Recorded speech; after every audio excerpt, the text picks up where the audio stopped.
अभिवादन स्वीकार कीजिए ब्रजेश मिश्रा का और आप देखना शुरू कर चुके हैं द डिबेट। बहनों भाइयों, भारत सरकार ने आज एक चौंकाने वाला फैसला लेते हुए जातिगत जनगणना को मंजूरी दे दी और भारत सरकार ने ये संकल्प किया कि जातिगत जनगणना वो करवाएंगे। कब करवाएंगे इस पे भी स्पष्टता नहीं दी, लेकिन ये सैद्धांतिक तौर पर भारत सरकार ने ये सहमति दे दी कि जातिगत जनगणना इस देश में होगी। ऐसा क्यों करना पड़ा भारत की सरकार को, कारण क्या था और इसके पीछे की राजनीति क्या है और ऐसा क्यों किया गया, आज हम इस डिबेट में इसकी चर्चा करेंगे, इसको समझने और समझाने की कोशिश भी करेंगे। बहन भाइयों, जिस वक्त पूरा देश ये उम्मीद लगाए बैठा था कि पाकिस्तान पर कोई बड़ी स्ट्राइक भारत की सरकार करने जा रही है, इस देश की हुकूमत करने वाली है, उस वक्त एक पॉलिटिकल सर्जिकल स्ट्राइक देश के भीतर हुई। जातिगत जनगणना को प्रधानमंत्री नरेंद्र मोदी के नेतृत्व वाली कैबिनेट ने मंजूरी दे दी। सरप्राइज्ड रह गए लोग, हैरान रह गए, हतप्रभ रह गए, क्योंकि जिस वक्त पाकिस्तान को सबक सिखाने की बातें चल रही थी, उस वक्त इस तरह का निर्णय करना यह हैरान करता है। और शायद लोगों को हैरान करना प्रधानमंत्री मोदी की आदत में है और उन्हें अच्छा लगता है जब लोग कुछ और सोच रहे हों और वो किसी और कांड को अंजाम दे दें या कुछ और बड़ी धमाकेदार काम कर दें। तो जिसकी उम्मीद नहीं थी, जिसकी फिलहाल आवश्यकता नहीं थी और जिसको लेकर कोई चर्चा भी नहीं थी, उस बहुत बड़े सामाजिक परिवर्तन को भारत सरकार ने मंजूरी दी है। बहनों भाइयों, जातिगत जनगणना करवाना इस देश में मैं एक सामाजिक क्रांति मानता हूँ। ये कोई सामान्य बात नहीं है, ये असाधारण है और ये अद्भुत है। अगर इस देश में तय हो जाए कि कितने पिछड़े, दलित, शोषित और वंचित हैं, अगर उनकी गणना हो गई तो उससे वो डेटा निकल के सामने आएगा कि कितनी तादाद में कौन सी आबादी इस देश के भीतर है, उनकी सामाजिक, शैक्षणिक, राजनीतिक, आर्थिक क्या स्थिति है। अगर ये डेटा हमारे पास आ गया तो जाहिर सी बात है कि जो मार्जिनलाइज्ड कम्युनिटी है, जो समाज में हाशिए पर लगा दिया गई कम्युनिटी हैं या समाज में जिनको हक और हुकूक नहीं मिले हुए हैं, जब डेटा सामने आएगा वो अपना हिस्सा मांगेंगे। ये डेटा तो एक पहली कड़ी है। जातिगत जनगणना करवाना कोई बहुत अचीवमेंट नहीं है। इससे जो निकल कर सामने आएगा, बहनों भाइयों, ये समुद्र मंथन है। अमृत भी निकलेगा, विष भी निकलेगा। अब देखना है कि विष कौन पिएगा और अमृत के लिए कौन से लोग छके बैठे हुए हैं, क्योंकि जातिगत जनगणना इस देश की सामाजिक स्थिति का परिदृश्य है और वो उस कारपेट को हटाने जैसा है जिसके नीचे बहुत सी चीज़ें दबी हुई हैं, वो सार्वजनिक होंगी। आपको ध्यान होगा कि बिहार में एक caste census, semi caste census हुआ था। बहुत ज़्यादा तो नहीं हुआ था, लेकिन उस वक्त बिहार में ये तकरीबन 65% के आसपास निकले थे। कौन निकला था? ओबीसी कम्युनिटी, बैकवर्ड कम्युनिटी, जिसे हम पिछड़ा वर्ग कहते हैं। और अभी तेलंगाना में हालिया सर्वे हुआ, अभी तत्काल जो सर्वे कराया गया तेलंगाना की राज्य सरकार ने, तेलंगाना में 56.32% बीसीज हैं, बैकवर्ड कास्ट की कम्युनिटीज़ हैं। 56%, दलित तो इसमें अभी जुड़े ही नहीं है, आदिवासी इसमें जुड़े नहीं हैं। जब तेलंगाना में ये है, बिहार में ये है, कल्पना करिए कि उत्तर प्रदेश में बैकवर्ड कम्युनिटी कितनी बड़ी तादाद में होगी। और जब उनका डेटा सामने आएगा तो जाहिर सी बात है कि जो राजनीति के स्थापित नियम हैं बदल जाएंगे। राजनीति में जो अपर कास्ट का डोमिनेंस है कम हो जाएगा या उनकी तादाद के हिसाब से हो जाएगा। नौकरियों में जो स्थिति दूसरी कम्युनिटीज़ की है, बहनों भाइयों, पूरी डायनेमिक्स ही बदल जाएगी। इसलिए मैं कहता हूं कि कास्ट सेंसस यानी जातिगत जनगणना ये तो सिर्फ प्रथम द्वार है। सत्ता के उस किले के सिंहासन तक पहुंचने का, जहां पर इस देश की हुकूमत वाकई में विराजमान रहती है, हक और हुकूक मिलता है। यह कोई सामान्य फैसला नहीं है बहनों भाइयों, यह असाधारण फैसला है। इसके फायदे भी हैं और इसके नुकसान भी हैं। क्या मोदी सरकार ने इसका पूरा आकलन किया? और सबसे बड़ी बात है टाइमिंग।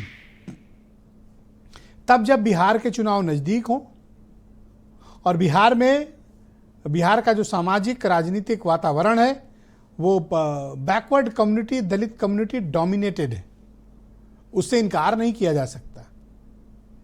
तो क्या ये माना जाए कि बिहार चुनाव के दृष्टिगत किया जाता है? मीडिया का मत है हाँ, क्योंकि मेरा भी मत ये है कि राजनीति में बिना कोई काम, बिना किसी उद्देश्य के, बिना किसी समय के कोई काम नहीं किया जाता। राजनीति में हर चीज की एक टाइमिंग होती है, तो ये टाइमिंग इस बात को सजेस्ट करती है कि अब इसकी जरूरत आ गई, क्योंकि बिना जातिगत जनगणना के कोई भी मैजिक चलने वाला इस देश में नहीं है। राहुल गांधी, अखिलेश यादव, तेजस्वी यादव और स्टालिन ने मिलकर इस मुद्दे पर जिस तरह से पूरे देश भर में माहौल बनाया, जाहिर सी बात है कि बीजेपी जो शुरुआत में अपोज कर रही थी, बाद में न्यूट्रल हुई और अब वो जातिगत जनगणना को सपोर्ट करते हुए भारत सरकार ने मंजूरी दे दी। जिस तरह से उत्तर प्रदेश का परिणाम आया, जिस तरह से बिहार के परिणाम आए और जिस प्रकार का सामाजिक वातावरण बना है, वो पिछड़ा दलित एकजुट हो रहा है। तो जाहिर सी बात है कि बटेंगे कटेंगे भी नहीं चल रहा है, हम अपना हक लेकर रहेंगे। कुछ इस तरह की बातें रही हैं। ये शायद सामाजिक दबाव है जो राजनीतिक दलों ने बड़ा सिस्टमैटिक बनाया।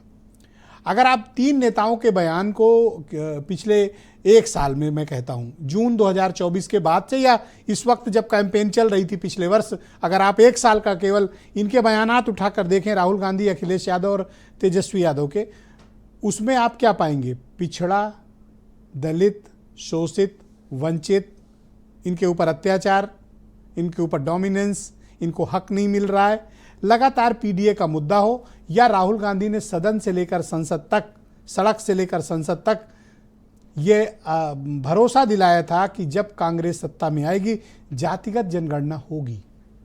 राहुल गांधी ने कहा चाहे हंस कर करिए या रो कर करिए, जातिगत जनगणना तो करनी पड़ेगी। और ऐसा लगता है कि अंत में राहुल गांधी की बात सुनी भी जाती है। जैसा बीजेपी क्लेम करती है कि हम सुनते नहीं हैं, पर मुझे ऐसा लगता है कि राहुल गांधी और अखिलेश की बात को बीजेपी को स्वीकारना पड़ा और जातिगत जनगणना पे लौटना पड़ा। लेकिन दो महत्वपूर्ण विषय हैं। जातिगत जनगणना कराने का फार्मूला क्या होगा, किस विधि से कराया जाएगा, और दूसरा कब कराया जाएगा, क्योंकि ऑलरेडी हम कास्ट सेंसस में 10 साल से अधिक पिछड़ चुके हैं। ये कब की हो जानी चाहिए थी, पर हुई नहीं। अब होगी तो पद्धति क्या होगी, और क्या वो सभी सवालात किए जाएंगे जो किए जाने ज़रूरी हैं, ताकि हमें वास्तविक और रियल टाइम डेटा मिले कि सामाजिक, शैक्षणिक, आर्थिक, राजनीतिक क्या स्थिति है इस समाज की। अगर डेटा आएगा तो जाहिर सी बात है कि खलबली तो मचेगी। विधानसभा से लेकर गांव तक सबको आरक्षण चाहिए होगा, और ये जो 50% का आरक्षण का कैप है ना, ये ठक से खुल जाएगा। मतलब इससे पार जाना पड़ेगा, फिर आपको वो बाध्यता हटानी पड़ेगी। वंस डेटा आ गया सामने, जैसे विज्ञान क्या कहता है, डेटा आया, उस डेटा की वजह से तो हम चंद्रमा पे पहुंचे। डेटा हमें मिला तभी तो हम मंगल ग्रह तक पहुंचे। डेटा हमारे पास है तभी तो हम अंतरिक्ष में काम करते हैं। डेटा है तभी तो आज विज्ञान काम कर रहा है।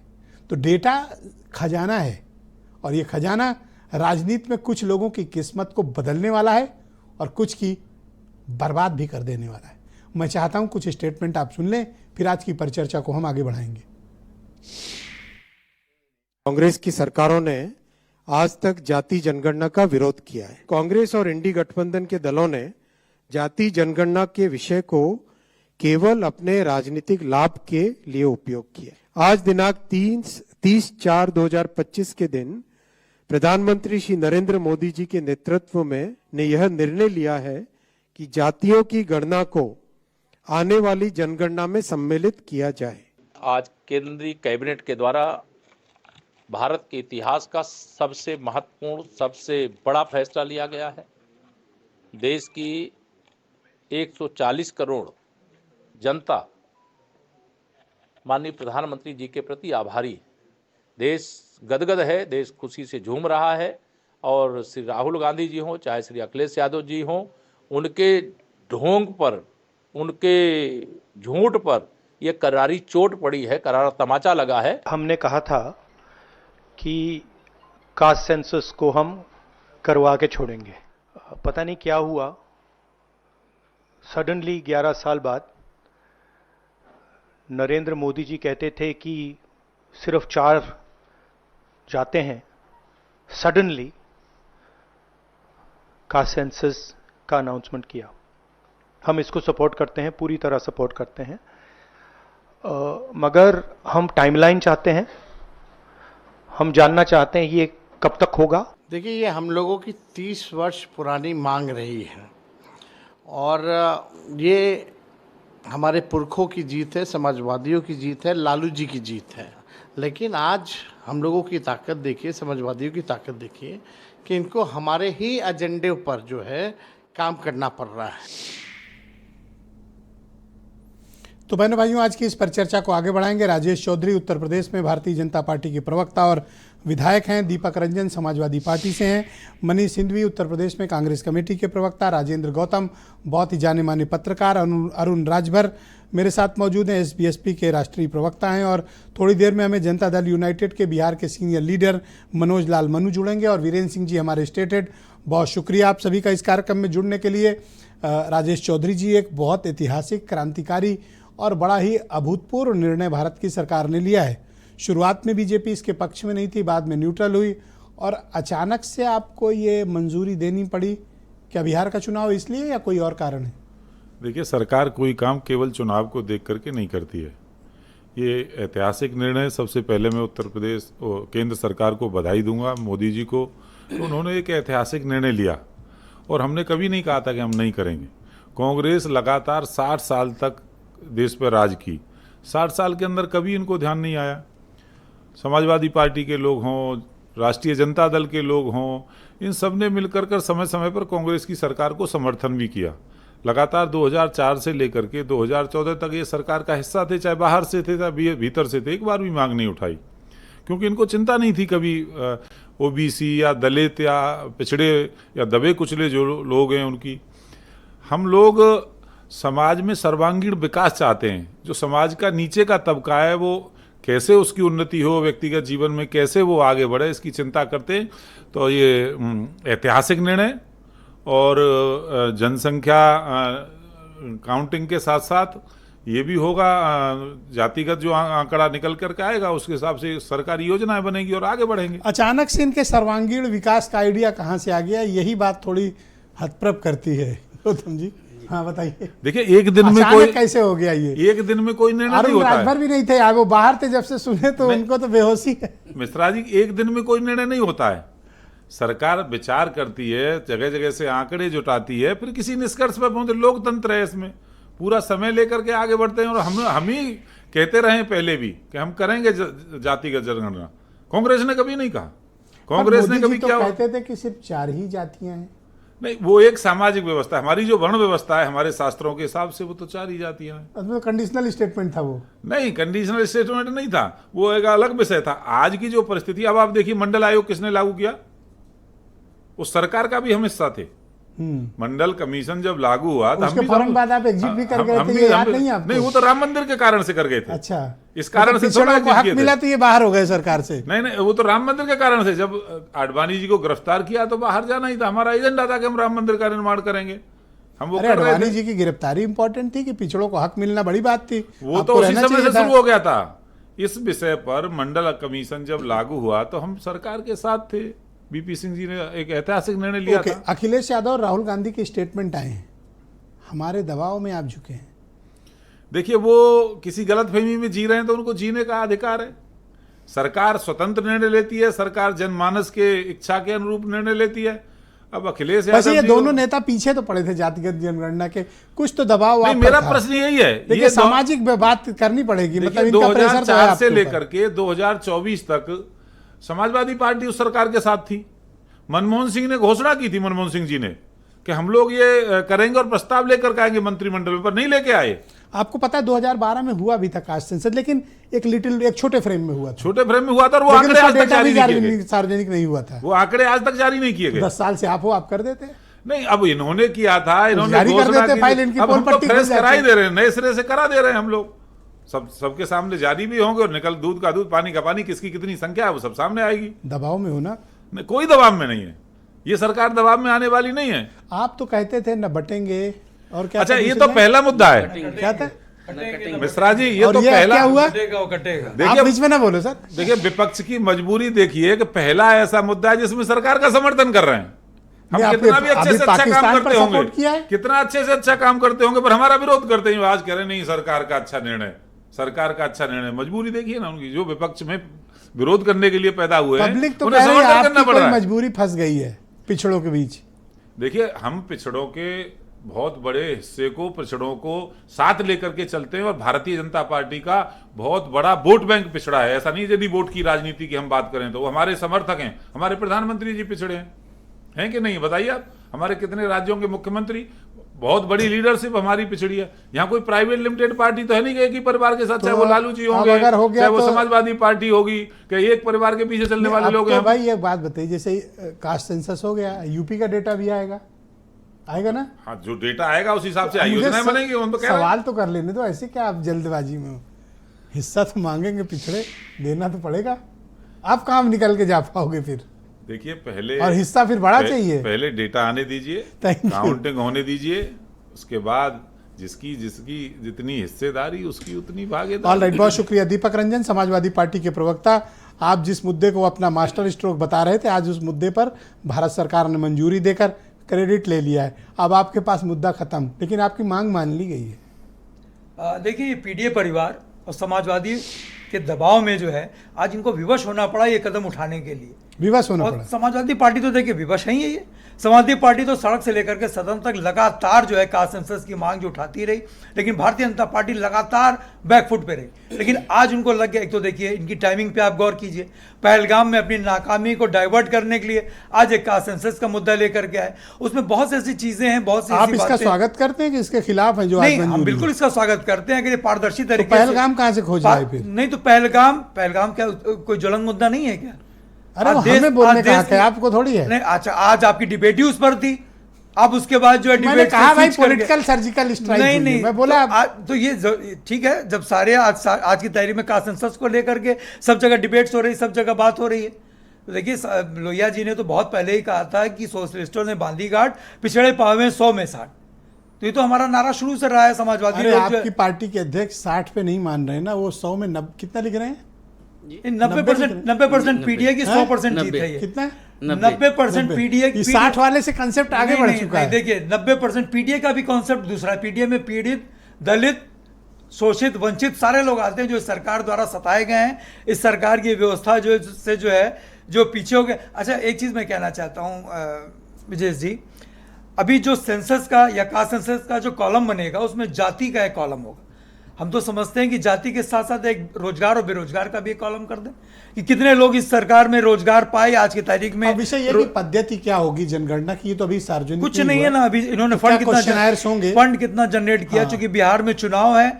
और देखिए हम चाहते हैं आर्थिक और सामाजिक दृष्टि से अगर आप सबल और प्रबल, शैक्षणिक भी देखिए, शैक्षणिक भी देखिए, तो ये कॉलम भी होने चाहिए उसमें कि उनकी आर्थिक स्थिति क्या है, उनकी सामाजिक स्थिति क्या है, शैक्षिक स्थिति उनकी क्या है, रोजगार की स्थिति उनकी क्या है, परिवार में एक आदमी को रोजगार तो है अब या आपकी तो ये मांग खत्म हो गई तो आप करोगे क्या? नहीं, अब नहीं। आपको तो फिर कुछ और खोजना पड़ेगा अपने सर्वाइवल के लिए। देखिए एक हमारी मुद्दा तो गया। हमारी जो मांग थी उस पर मजबूरन जो है भारतीय जनता पार्टी को कदम उठाना पड़ा। भारतीय जनता पार्टी की जो भी जन विरोधी नीतियां रहेंगी हम उसकी खिलाफत करेंगे, सड़क से लेकर सदन तक। हम तो देखिए हम लोग तो चाहते हैं कि जो चीजें जनता के हित में हो जी, चाहे सरकार को हमें दबाना पड़े, झुकाना पड़े। देखिए जब इंडिया ब्लॉक का गठन हुआ तो हमारे राष्ट्रीय अध्यक्ष आदरणीय अखिलेश यादव जी ने कंक्लूड करें सर। फोरम पे एक ही बात रखी थी कि कास्ट सेंसस को आप इसमें मैनिफेस्टो में और अपने उसमें जो है आप इसको नहीं, उन्होंने रखेंगे। पिछले अभी शीतकालीन सत्र जो था जी उसमें भी हमने 22 से 23 दिसंबर को स्पीच दी थी उन्होंने, हाँ, और तो ये बात कही थी। मैं अपने ही चैनल पे देख रहा था चलते हुए। जी। मैं अरुण राजभर को इनवाइट करना चाहता हूँ इस डिबेट में, एसबीएसपी के नेशनल स्पोक्स पर्सन है। बहुत शुक्रिया अरुण जी। आप स्वागत करते हैं या विरोध करते हैं? शुरुआत में तो आप लोग इस पर बात करने से मना करते थे, आज स्वागत तो करना ही पड़ेगा।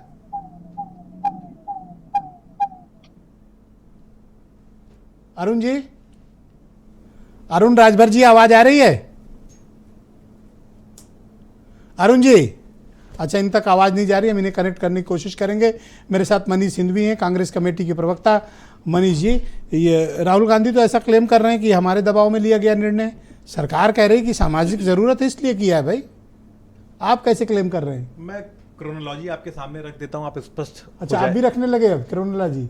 क्रोनोलॉजी तो हम हमेशा रखते हैं। नहीं ठीक है, रखो रखो, हम ही लोग नहीं रख पा रहे हैं। 2011 का जो सेंसस हुआ था उसमें हमने सोशल और इकोनॉमिक का सेंसस कराया था। 3 एजेंसीज को उसका काम सौंपा था, मिनिस्ट्री ऑफ होम अफेयर्स को, रजिस्ट्रार जनरल ऑफ इंडिया को, सेंसस कमिश्नर ऑफ इंडिया को। 2012 के अंत तक वो जो पूरा डेटा का काम था वो पूरा हुआ। 1-1.5 साल कंपाइलेशन में लगता है, तब तक सरकार बदल गई थी। हम लगातार सरकार से मांग करते रहे कि आप इस डेटा को रिलीज करिए, और सरकार हमेशा इस बात से बचती रही किसी ना किसी बहाने से। जैसे 2014 में इन्होंने कहा कि कंपाइलेशन में टाइम लगेगा, जुलाई 16 में लोकसभा में रिटर्न रिप्लाई में दिया कि प्रोसेस कर रहे हैं, 18 में इन्होंने कहा, फिर लोकसभा में लिखा कि कुछ एरर आ रहे हैं, 21 में लोकसभा में नित्यानंद राय जी जो गृह राज्य मंत्री थे उन्होंने साफ मना कर दिया कि साहब हम 12 का डेटा रिलीज ही नहीं करेंगे। उसी 21 में 23 सितंबर को सुप्रीम कोर्ट में एफिडेविट लगा दिया कि साहब कास्ट सेंसस तो संभव ही नहीं है, ये तो होना ही नहीं चाहिए।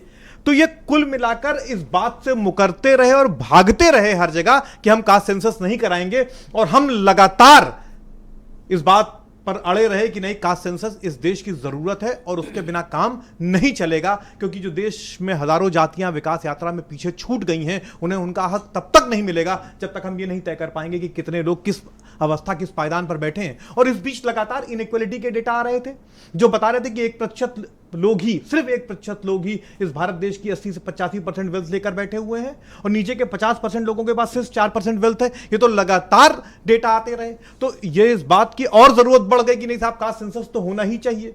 तो ये तो वो लोग हैं जो लगातार भागते रहे। अब जब हमारे दबाव में और तमाम तरफ, आपके दबाव में, बिल्कुल हम लोगों के दबाव में, मैंने आपको पूरी क्रोनोलॉजी आपके सामने रखी, कैसे हम लोग मांग करते रहे और पीछे हटते रहे। भाई जो लोकसभा में इन्होंने, मुझे राहुल गांधी का उस सदन में दिया गया स्टेटमेंट याद है, चाहे हंस के करो या रो कर करो। भाई राहुल जी तो कास्ट सेंसस तो, राहुल जी भाई आप ये देखिए, ये तो मैंने राहुल गांधी का वो बड़ा चर्चित वो लगातार इस बात को कहते रहे कि जातिगत जनगणना इस देश की सच्चाई है और आप इससे भाग नहीं सकते हैं, आपको आना पड़ेगा। लेकिन एक इसका राजनीतिक सच्चाई भी है, जिसको आप सबसे बड़ा अस्त्र मानते थे वो न्यूट्रलाइज हो गया, अभी जीरो हो गया। नहीं, अब आपके पास कोई मुद्दा नहीं बचा। हम इसको राजनीतिक अस्त्र कभी नहीं मानते थे, हमने हमेशा माना कि इस देश की जरूरत है और हम इस देश की जरूरत के लिए लड़ रहे थे। अच्छा ये बताइए कि अगर हमारे मन में ये ना हो रहा होता, तो आप धर्मादा करते हो, आप राजनीति क्यों? हमने 11 में हमने कराया तो था, तो करा जारी कर देते अपने रहते। तो वही तो मैं आपको बता रहा हूं कि आप जब कोई भी सेंसस कराते हैं ना तो तुरंत जारी नहीं हो जाता, 3 साल भी नहीं लगते हैं। 12 के अंत तक तो खाली टेबुलेशन, 13 में कर देते, 14 के प्रारंभ में कर देते, 1 से 1.5 साल लगता है उसको टेबुलेट करने में। अरे सेंसस तक तो करा नहीं पा रहे हैं। 2021 का सेंसस 1881 के बाद लगातार सेंसस होता रहा है पिछले 150 साल। क्या करोगे जब ये मुद्दा हाथ से निकल गया? फिर मैं कह रहा हूं कि मुद्दा हाथ से नहीं निकला है, ये तो देश की जरूरत थी, ये इनको करना पड़ा है, और अभी पूरा काम पूरा नहीं हुआ है। मैं एक एग्जांपल आपके सामने रख दूं। महिला रिजर्वेशन पर इन्होंने एक तमाशा कर दिया और कहा कि साहब कब जारी करेंगे नहीं पता, ऐसे ही सेंसस है। 2020 मार्च के बाद जिस कोरोना की आड़ लेकर इन्होंने 21 का सेंसस नहीं कराया, उसके बाद 143 देश ऐसे हैं जिन्होंने सेंसस करा लिया है भारत को छोड़ के। भारत क्यों नहीं सेंसस करा पा रहा है? इनकी नियति खराब है। शुक्रिया, बहुत धन्यवाद आपका। अरुण राजभर हमारे साथ जुड़ चुके हैं, एसबीएसपी के राष्ट्रीय प्रवक्ता हैं। अरुण जी, स्वागत आपका। जब आप इसकी डिमांड करने से भी कतराते थे और विपक्ष ने इसको एक बड़ा मुद्दा बना दिया था और आप रोहिणी कमीशन तलाश रहे थे, अब आप जिस पार्टी के नेतृत्व में, जिस गठबंधन में हैं, उस दल ने कास्ट सेंसस यानी जातिगत जनगणना को मंजूरी दे दी है। आप स्वागत करेंगे या इसकी मुखालफत करेंगे? देखिए, केंद्र सरकार ने जिस तरह कैबिनेट में प्रस्ताव पास किया है, सुहेलदेव भारतीय समाज पार्टी इसका तहे दिल से स्वागत कर रही है। और आप कैसे कह सकते हैं कि मैं मुखालफत नहीं कर रहा? माननीय ओम प्रकाश राजभर जी और सुहेलदेव भारतीय समाज पार्टी वर्षों से मुखालफत कर रहे हैं और हर प्लेटफॉर्म पर करते आए हैं और माननीय प्रधानमंत्री तक पहुंचाने का प्रयास किए हैं, देश के हर आवाम के पास पहुंचाने का प्रयास किए हैं कि देश में जब तक जाति जनगणना नहीं होगा तब तक सबको बराबरी हक नहीं मिलेंगे और जिसकी जितनी संख्या उसकी उतनी हिस्सेदारी तय नहीं हो पाएंगे। और आपको याद होगा अभी कुछ ही महीने पहले माननीय ओम प्रकाश राजभर जी ने जब यह बयान दिया कि कोई राजनीतिक दल जाति जनगणना नहीं कराएंगे, देश के प्रधानमंत्री के नेतृत्व में ही जाति जनगणना होगा, तो कौन हंस रहा था मालूम है? ये सारे विपक्षी दल हंस रहे थे कि एक तो एनडीए सरकार जनगणना कराना नहीं चाहती है और उस पर बोलना नहीं चाहती है, और आज अगर देश के प्रधानमंत्री ऐसा फैसला किया है तो भारतीय समाज पार्टी माननीय प्रधानमंत्री जी को धन्यवाद करते हैं, आभार व्यक्त करते हैं। और इससे पहले अमित शाह जी को, माननीय अमित शाह जी ने कहा था कि हम उचित समय पर इसका फैसला करेंगे। तब भी ये नहीं मान रहे थे। तो भारतीय समाज पार्टी तो इस फैसले को लेकर के जनमानस के बीच में जाकर के हम लोग कह रहे थे, और बहुत सारे ऐसे बाइट आपके चैनलों पर चले होंगे, बहुत सारे ऐसे डिबेट हम लोगों ने किए होंगे कि हम लोग खुल के कहे कि कांग्रेस को 60 साल तक देश की जनता ने मौका दिया, लेकिन कभी जाति जनगणना का जस शब्द अपने देश के सामने ये कहने का काम अरुण नहीं जी, किया। तो 20 क्या साल अब तक ये एक बड़ा राजनीतिक मुद्दा अपोजिशन के पास था, वो आपको जब तब घेर लेते थे, आपको जवाब देने के लिए मजबूर करते थे, तो अब ये मुद्दा तो अपोजिशन के हाथ से निकल गया, या अभी भी आप लोग इस दबाव में हैं इस मुद्दे के? देखिए, अपोजिशन के हाथ में कुछ नहीं बचा है। वो पहले भी भ्रम में थे, अब भी भ्रम में रहेंगे, आगे भी भ्रम में रहेंगे। माननीय ओम प्रकाश राजभर ने कहा कि एक दिन में नहीं होगा, लेकिन एक दिन जरूर होगा जाति जनगणना, और उसका फैसला देश के प्रधानमंत्री ने आज किया है। तो मुझे लगता है कि तमाम जो वंचित वर्ग है, जो पिछड़े वर्ग है, दलित वर्ग है, जो उस निगाह से देख रहे हैं कि देश की सरकार माननीय प्रधानमंत्री के नेतृत्व में जो सामाजिक स्तर पर कमजोर है, जो राजनीतिक स्तर पर कमजोर है, शैक्षणिक रूप से कमजोर है, आर्थिक रूप से कमजोर है, ऐसे लोगों को अब एक बड़ा मिलियन डॉलर क्वेश्चन है, एक बहुत बड़ा सवाल है कि अगर डेटा सार्वजनिक हो गया पिछड़ों का, तो जाहिर सी बात है वो अपना हक भी मांगेंगे। अभी उनको जितना आरक्षण मिल रहा है, फिर वो तो कैप तोड़नी पड़ेगी 50% वाली। आप चाहते हैं कि आरक्षण की सीमा को तोड़कर 50% के पार ले जाया जाए? मैं तो 60% की बात कर रहा हूं, 54% की बात कर रहा हूं। जब मैंने एक बयान 4% सिर्फ बढ़ा रहे हो? नहीं, मैं तो 60%, 10% बढ़ाया सिर्फ?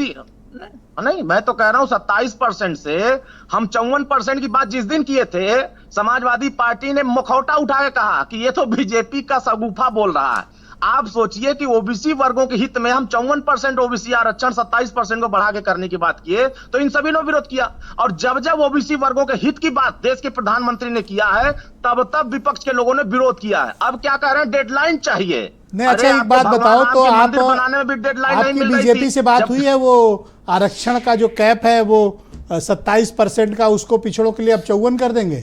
आपकी बात हुई है? बिल्कुल करेंगे, बिल्कुल करेंगे। आप लिख लीजिए, इसको हेडलाइन बनाइए, इसको हेडलाइन बनाइए। जाओ, आपसे कैसे हेडलाइन बना लूं? राजेश चौधरी बैठे, इनसे कहलवा दो।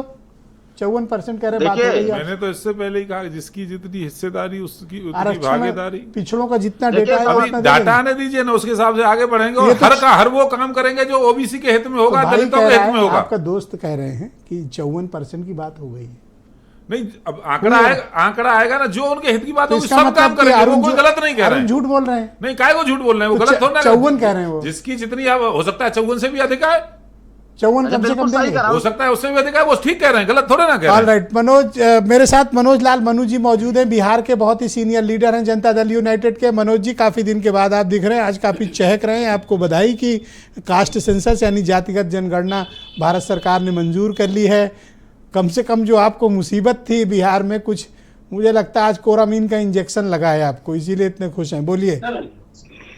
नमस्कार ब्रजेश मिश्रा जी, ये कोई कोरामीन का इंजेक्शन नहीं है।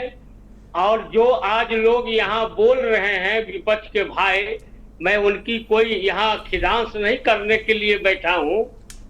जातिगत जनगणना की शुरुआत की मांग पहले किसी ने भी की थी, तो वो बिहार के मुख्यमंत्री नीतीश कुमार जी ने की थी, और नीतीश कुमार जी ने तमाम दलों को एक साथ लेकर इस विषय पर बात की थी। और आज प्रधानमंत्री जी ने अपने कैबिनेट में इसको पास किया है। ये सही मायने में समाज के लोगों के लिए, चाहे वो पिछड़ा हो या अति पिछड़ा हो, दलित हो, कोई भी हो, उनके लिए एक बहुत ही ये सौभाग्य की बात है ब्रजेश मिश्रा जी।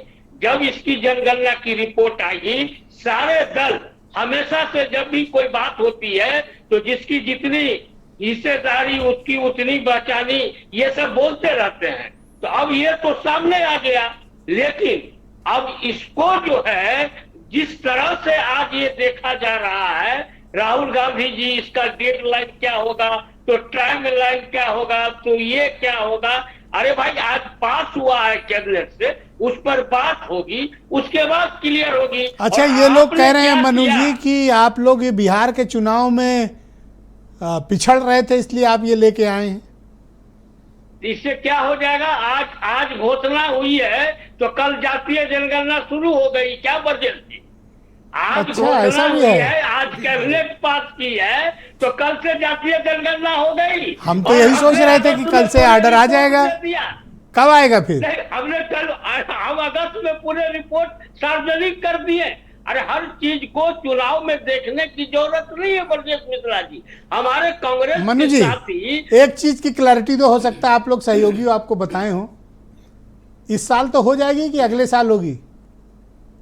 देखिए, अब जातीय जनगणना और देश की भी जनगणना दोनों तो अभी बची हुई है, वो साथ होगा। अब उसका क्या समय लगेगा आप उसको देखते रहिए। अब ये ना हमारे हाथ में है ना आपके हाथ में है, लेकिन जो आप नहीं, जातीय आपके हाथ में तो जनगणना बहुत को- सी चीजें हैं, हमारे हाथ में कुछ नहीं है, बात तो तय है। नहीं, ब्रजेश जी, जो आज जातीय जनगणना पर विपक्ष ढोल पीट रही है कि हमारे कहने से हुआ, हमारे आंदोलन से हुआ, हमारे ये करने से हुआ, तो जहां जहां उनकी सरकार थी वहां क्यों नहीं उन्होंने जातीय जनगणना अच्छा, एक फाइनल करा दिया? एक आपकी इस कमीशन राउंड का करा एक दिया। अंतिम सवाल है, इस राउंड का, फिर नेक्स्ट राउंड में आपकी बाकी ओपिनियन। दोस्ती बनी रहेगी नीतीश जी की बीजेपी के साथ?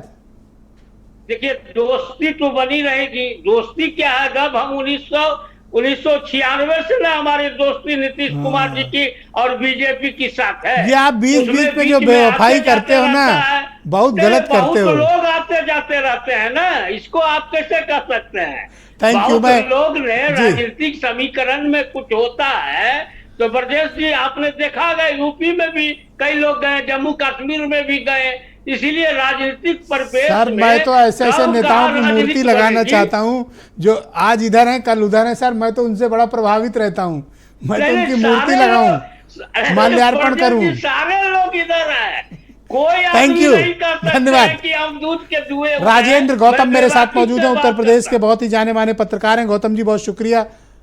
इस निर्णय को आप किस तरह से देखते हैं? ये वाकई में पॉलिटिकल सर्जिकल स्ट्राइक है इन लोगों पर, मुद्दा छीन लिया है मोदी जी ने, या फिर इनका प्रेशर ऐसा था, सामाजिक दबाव, राजनीतिक दबाव, बहुत ही व्यवस्थित तरीके से राहुल गांधी और अखिलेश यादव ने कैंपेन चलाया, क्या इसका नतीजा रहा?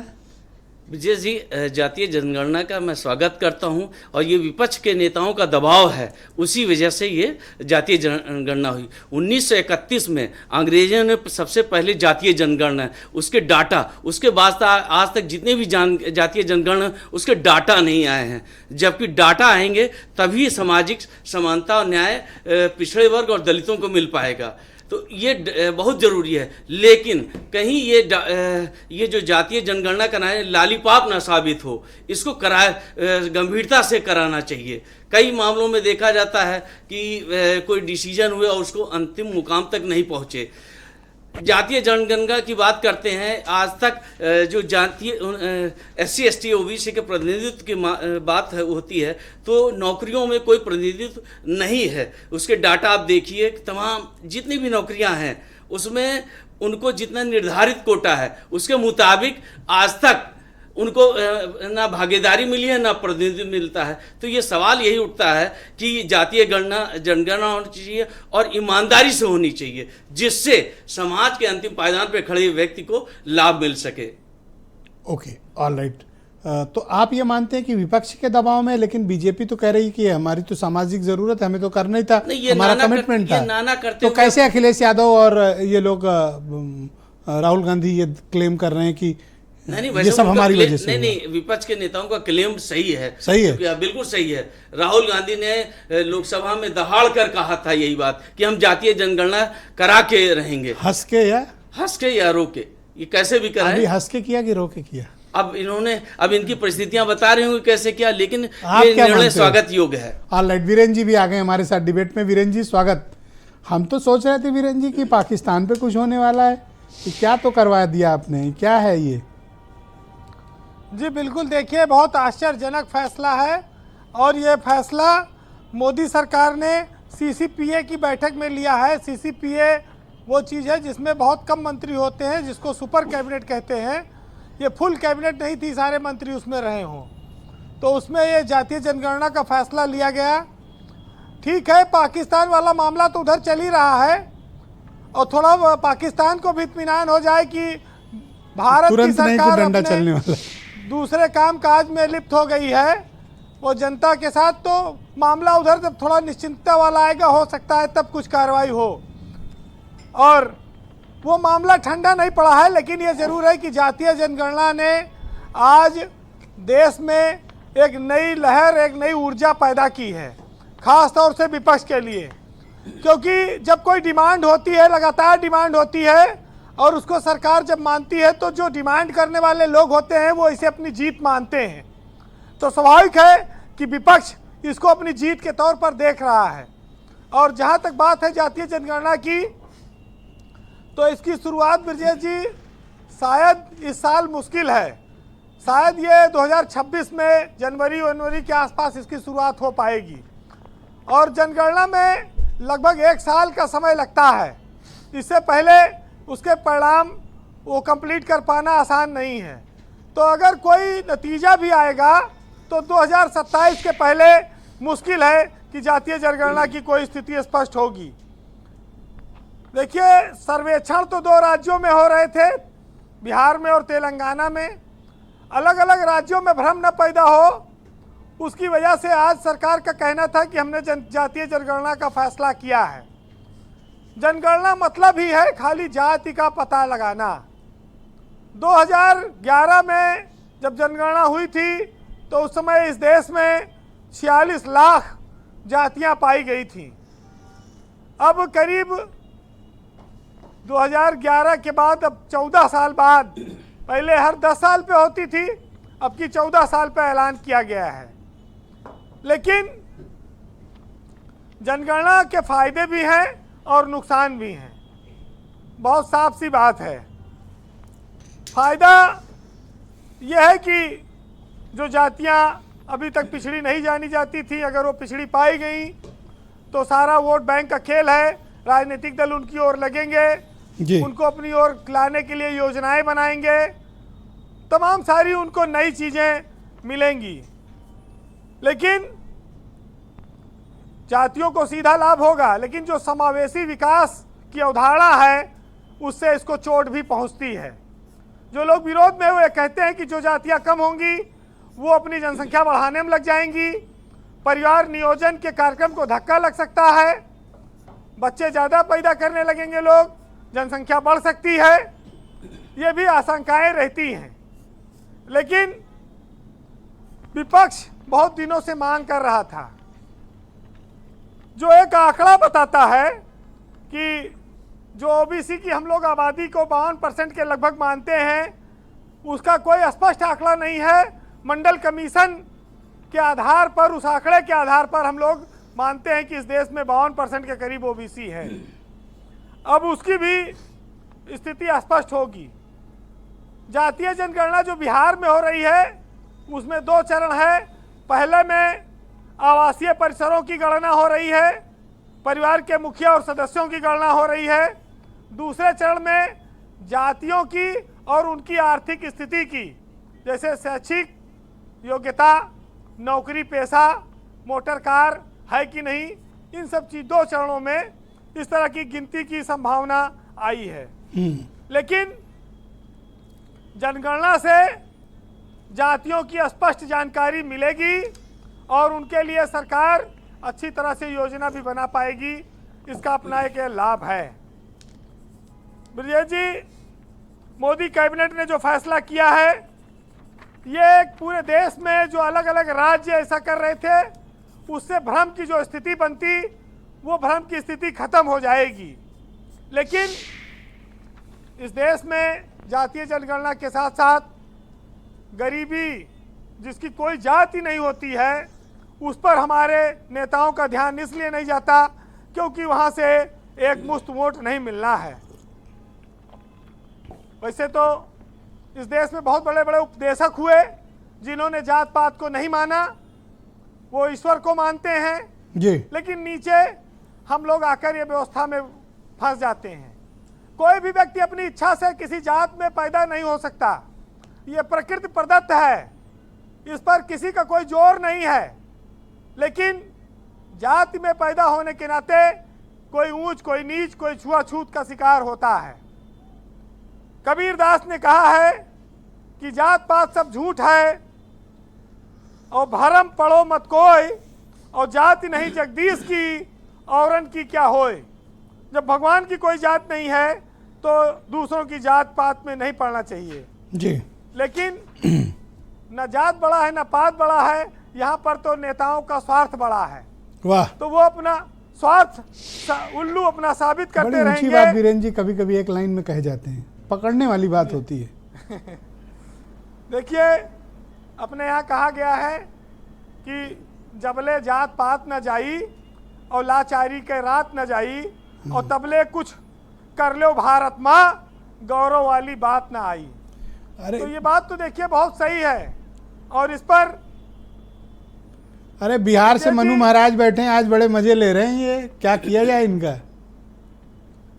देखिए, उनकी इच्छा पूरी हो गई है और उनके 10 हाथ में घी है, सरकार में है, फिर सरकार बनाने की संभावना में है।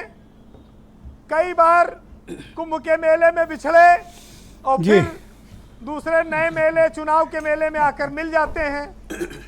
तो उनका भी अपना आनंद है जीवन का। लेकिन कंक्लूड करें।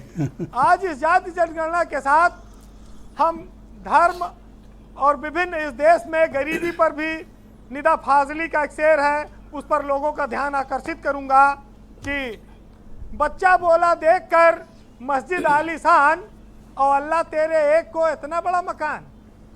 मंदिर के भीतर चढ़े फूल मेवा मिश्री और मिष्ठान, और मंदिर के बाहर खड़ा ईश्वर मांग रहा है दान। बहुत शुक्रिया वीरेंद्र जी, बहुत बहुत धन्यवाद, आपने बड़ी ऊंची बात कही, बहुत धन्यवाद हमारे साथ जुड़ने के लिए। बहनों भाइयों, इस डिबेट का दूसरे चरण का प्रारंभ करते हैं। मेरे साथ उत्तर प्रदेश में भारतीय जनता पार्टी के प्रवक्ता राजेश चौधरी जुड़े हुए हैं। राजेश जी, आपकी नीयत पर सवाल उठाए जा रहे हैं। देखिए, नीयत पर हमारी पर सवाल नहीं उठाना चाहिए, विपक्ष की पे उठाना चाहिए। केवल दबाव की राजनीति ये करने का काम कर रहे थे। यदि इनकी नीयत साफ होती तो कांग्रेस 60 साल तक सरकार में रही। मनमोहन सिंह जी ने घोषणा की थी कि हम करेंगे, नहीं किया। और फिर मैं कहूँगा नीयत किसकी में खोटा है, आप अंदाज लगाइए। कर्नाटक के अंदर कांग्रेस की सरकार है, इन्होंने वहाँ पर जातिगत सर्वे कराया, क्यों आंकड़े आज तक जारी नहीं किए? 2011 में आपने जातिगत आंकड़े जुटाए, 2011, 12, 13, 14 में चुनाव हुआ है। एक लॉक खोलने में कितना देर लगती है? क्यों 3 साल तक, 3.5 साल तक आप इंतजार करते रहे? ये चाहते ही नहीं थे, इनकी मंशा ये नहीं थी। और अभी कांग्रेस के हमारे प्रवक्ता मित्र कह रहे थे कि 1% लोगों के पास वेल्थ है। किसकी कमी है जी? इस पर देश पर शासन किसने किया है लंबे समय तक? यदि 1% लोगों ने देश पर कब्जा कर रखा है, देश के संसाधनों पर कब्जा कर रखा है, हर तरह से वो हावी है, तो आप कहाँ क्या कर रहे थे 60 साल तक? देश आजादी के बाद आप दबाव में आपने फैसला लिया, आप क्या कर रहे थे? वो तो क्रोनोलॉजी भी पढ़ने लगे हैं। देखिए, 18 सितंबर 2024 को अमित शाह जी का बयान देखिए, उन्होंने कहा था कि उचित समय आने पर हम इसकी घोषणा करेंगे। 18 सितंबर 2024, बहुत दिन नहीं हुए, तो इनके सर्टिफिकेट की जरूरत थोड़ा नहीं है हमको। अब ये तो वाहवाही लेंगे झूठी, कहेंगे हाँ हमारे दबाव में कर दिया। हम क्या क्या काम किया है आपके दबाव में बता दो ना जरा। तो राम मंदिर भी इन्हीं के दबाव में बनाया क्या? धारा 370 भी इन्हीं के दबाव में खत्म किया। कोर्ट के आर्डर से बनी है, उसमें आपका कोई सही नहीं। ये धारा 370 भी कोर्ट के आदेश से हुई है क्या? नहीं, वो तो इन्हीं के दबाव में हटी है। 35 से इन्हीं के दबाव में हटी है। क्रेडिट नहीं। तो ये केवल इनका काम आलोचना करना है। देश की जनता बहुत भली भांति इन सब बात को जानती है। दबाव की राजनीति और देखिए, पहले भी थे, हमारे साथ रहेंगे, और उनका आर्थिक सामाजिक उन्नति होगी। जिस अनुपात में वो समाज में रहते हैं उसी हिसाब से उनके एक टैग जो आपके ऊपर लगा था कि ब्राह्मण बनियों की पार्टी है, उससे थोड़ी मुक्ति मिलेगी। प्रधानमंत्री कौन है? ब्राह्मण है या बनिया है? अब पता नहीं, गुजरात वालों की कास्ट का मुझे आइडिया नहीं रहता। ओबीसी है ना। अब आप बताओ, इनको ये बना के दिखाए ना किसी को। ऑलराइट, शुक्रिया। मैं दीपक रंजन को इन्वाइट करता हूँ। दीपक जी तो कह रहे हैं हम तो पिछड़ों के लिए जितने फिक्रमंद है उससे कहीं आपसे कहीं ज्यादा हैं। अब देखिए, आज फिक्र किया इन्होंने, कब तक फिक्र रहेगी इसकी चिंता करेंगे। और अब तो हम तो बधाई देना चाहेंगे भाई ये जेडीयू के प्रवक्ता जी और सुभाषपा के प्रवक्ता जी कि चलिए इन लोगों का भी दबाव काम आया। जिस तरीके से बता रहे हैं कि शुरू से हम ही लोगों ने आवाज़ उठाई और दबाव इन्होंने भी बड़ा बना रखा था लगता है सरकार के ऊपर। चलिए इनको भी बधाई कि विपक्ष अभी बहुत ऐसे मुद्दे हैं जिस पर सरकार के ऊपर दबाव बनाना है। आपसे सबसे बड़ा मुद्दा बीजेपी ने छीन लिया आज। कौन सा मुद्दा, हम तो जनहित के लिए काम कर रहे थे। जैसे आप कहीं वार पे जा रहे हो, न्यूक्लियर आइटम आपके पास है, वो छीन लिया आपसे। देखिए इसमें ब्रजेश जी से अब बाकी असलहे लेके जाने का क्या फायदा? इसमें बहुत सी चीजें हैं। इसमें रोजगार का भी आंकड़ा प्रस्तुत क्यों नहीं कर देते कि कितने साल में अरे कितने रोजगार होने तो दो भैया पहले। अरे तो कास्ट सेंसस और रोजगार के आंकड़ों से क्या सब इकट्ठे होगा ना? सब इकट्ठे आप क्यों कर रहे हो? उसमें अब कितना आप लग ये जाएगा? पूछ सकते हो कि कब होगा, ये बता दें। और आप ये पूछ सकते हो कैसे होगा। ये बता दें किस सन से जो है रोजगार के आंकड़े उन्होंने प्रस्तुत नहीं किए, कितने रोजगार सृजित किए, कितने रोजगार दिए, कितने बेरोजगार हुए। 2016 से उन्होंने नहीं दिया है, अभी तक क्यों नहीं दिया? उसको करने में इनको कौन सा जो है बहुत रॉकेट साइंस उसमें इनको लगानी थी। हम तो चाहते हैं भाई इसमें शैक्षिक वाला कॉलम भी बना, इसमें जोड़ें, इसमें रोजगार का कॉलम भी जोड़ें, इसमें आर्थिक कॉलम भी जोड़ें, तो हम समझते हैं। और मैं एक चीज़ और कहना चाहता हूं, और सरकार से आपके चैनल के माध्यम से हम ये गुहार लगाना चाहते हैं कि आप इसको देखिएगा कि जो एफर्मेटिव और पॉजिटिव पॉलिसीज आप बनाइएगा, उसमें जैसे बार बार आप कह रहे हैं ना आदरणीय विधायक जी कि जिसकी जितनी संख्या भारी उसकी उतनी हिस्सेदारी, तो 54 पार जाने को तो तैयार। इन चीज़ों को पार्षद ये क्या जाएंगे और रोक पाएंगे? कोई रोक पाएगा क्या इसको? जो चीजें निकल करके आएंगी वो इनकी और हमारे रोकने से ऑलराइट, आप बताइए भाई, क्या राहुल गांधी जो कहते हैं 50% का जो रिजर्वेशन का कैप है उसे हम हटाना चाहते हैं, हम एक सोशल अनरेस्ट भी तो होगा थोड़ा। किस बात का? देखिए, हम जिस बात पर हैं, राहुल जी ने दो बहुत स्पष्ट बातें कही थी सदन के अंदर, हम जातिगत जनगणना कराएंगे और जो 50% की सीमा है उसको तोड़ेंगे। ये ऑन रिकॉर्ड है, पीछे तो नहीं हटा जा सकता ना। हम तो कह रहे हैं, कमिट कर रहे हैं उस बात के लिए ना, और ओपनली कहा हमने इस बात को। मैं कुछ बात आपके समक्ष रखना चाहूँगा। अभी जब आदरणीय अश्विनी वैष्णव जी बड़े खूबसूरती से झूठ बोल रहे थे कि था वो कांग्रेस ये और वो, और उन्होंने कभी किसी ने कहा ही नहीं, तो मुझे एक शेर याद आने लगा। वो झूठ बोल रहा था बड़े सलीके से, मैं एतबार ना करता तो और क्या करता। अरे तो कर लो एतबार। तो एतबार देश नहीं कर रहा है ना, और आधा जो जानकारी होती है ना वो बड़ी खराब होती है। वो पूरे जो नेग्लिजेंस है उससे ज्यादा खराब। कैबिनेट का फैसला पढ़ रहे थे, कोई अपने मन से थोड़ी पढ़ रहे थे। तो कैबिनेट ने जो डिसीजन लिया, फैसले में झूठ लिखा गया, ये शर्मनाक है। कल को आप वहां पहुंच जाओगे सत्ता में, अभी ये सेंसस कराएंगे, इनको समझ में आ जाएगा कि सेंसस जब कराया, जैसे अभी आदरणीय राजेश जी जो बोल रहे थे, जब सेंसस आप कराते हैं ना, तो जब डेटा इकट्ठा होता है उसके टेबुलेशन में 1.5 से 2 साल लगते हैं। मैं बार बार कह रहा हूं कि 2012 के अंत तक डेटा इकट्ठा किया गया, उसका टेबुलेशन चल रहा था, सरकार चली गई। अरे आप इस बात से सहमत थे तो आप 14 में आए थे, आप 15 चुनाव के मद्देनजर किया गया है। बिल्कुल किया गया है। ऑलराइट, अरुण राजभर एसबीएसपी के प्रवक्ता मेरे साथ मौजूद हैं। अरुण जी, ये सब तो कह रहे हैं बिहार चुनाव के कारण ये सब डिसीजन हुआ है। ओके, अरुण से संपर्क नहीं हो पा रहा। मेरे साथ जेडीयू के प्रवक्ता बदल गए हैं, मनु जी की जगह के त्रिपाठी जी आ गए। बहुत दिन के बाद ये दिख रहे हैं, काफी लंबे समय तक ये गायब थे, आज प्रकट हुए हैं। त्रिपाठी जी प्रणाम आपको। प्रणाम। ये मास्टर स्ट्रोक है या फंस गया मामला है? नहीं, मास्टर स्ट्रोक है ये। हमारा तो बहुत पुराना ये मांग थी हमारी, तो सोशलिस्ट। अब आप ये न कह दीजिएगा कि नीतीश जी के कारण हुआ है। नहीं, मैं तो कह रहा हूँ सोशलिस्ट पार्टी की जो संस्थापक नेता रहे हैं उनकी डिमांड थी। ओके, 100 में पावे 60, ये बहुत पुराना नारा है। जैसे आप तो रहे हैं, वरिष्ठ पत्रकार हैं, ये तो बहुत पुराना नारा सोशलिस्टों का। सोशलिस्टों ने बांधी गांठ 100 में पावे 60, ये तो नारा लगता था पूरे देश में। अब 100 में 90 मांग रहे हैं अखिलेश जी, और सड़क से लेके संसद तक हम लोग मांग रहे थे। तो आज जो पूरे देश की जनता को, जो माननीय हमारे प्रधानमंत्री जी ने जो ये फैसला किया है, देश के हित में किया है। सर, एक चीज को लेकर आज मैं श्योर हूं, अब मैं आपको वो खुलासा कर देता हूं, एक ब्रेकिंग न्यूज दे देता हूं। इसमें कोई दो राय नहीं कि अब नीतीश जी बीजेपी के साथ ही चुनाव लड़ेंगे, अब ये तय हो गया। तो भाई मैं तो आपको बहुत पहले से कह चुका था, पिछले बार आपके साथ डिबेट में कह रहा था। आज कंफर्म हो गया। मैं ये बात मीडिया वालों से भी कहता हूँ, आप कोई कयास मत लगाओ, it's final, deal seal lock. अब अफवाहियों के मंसूबे कामयाब नहीं होंगे। त्रिपाठी जी कंटिन्यू। अब देखिए, हम इस मांग को लेके बिहार की कैबिनेट ने पास किया, बिहार की विधानसभा ने पास किया, और इस मुद्दे को लेकर के सभी पार्टी के नेताओं ने माननीय देश के प्रधानमंत्री को जाकर के इसके बारे में अपना सपोर्ट दिया है। पर इससे पूरा सोशल स्ट्रक्चर बदल जाएगा, और जो इस वक्त जिन लोगों को थोड़ा बहुत इसका लाभ मिल रहा है पर कास्ट कम्युनिटी के, एक सोशल अनरेस्ट भी तो फैल सकता है। इसको आपने ध्यान में रखा? देखिए ब्रजेश जी, सोशल अनरेस्ट इसलिए नहीं फैलेगा कि भाई जो जिसकी भागीदारी है तो हमेशा से रहा, भाई ये हमको मानना पड़ेगा, यूनिवर्सल ट्रुथ है।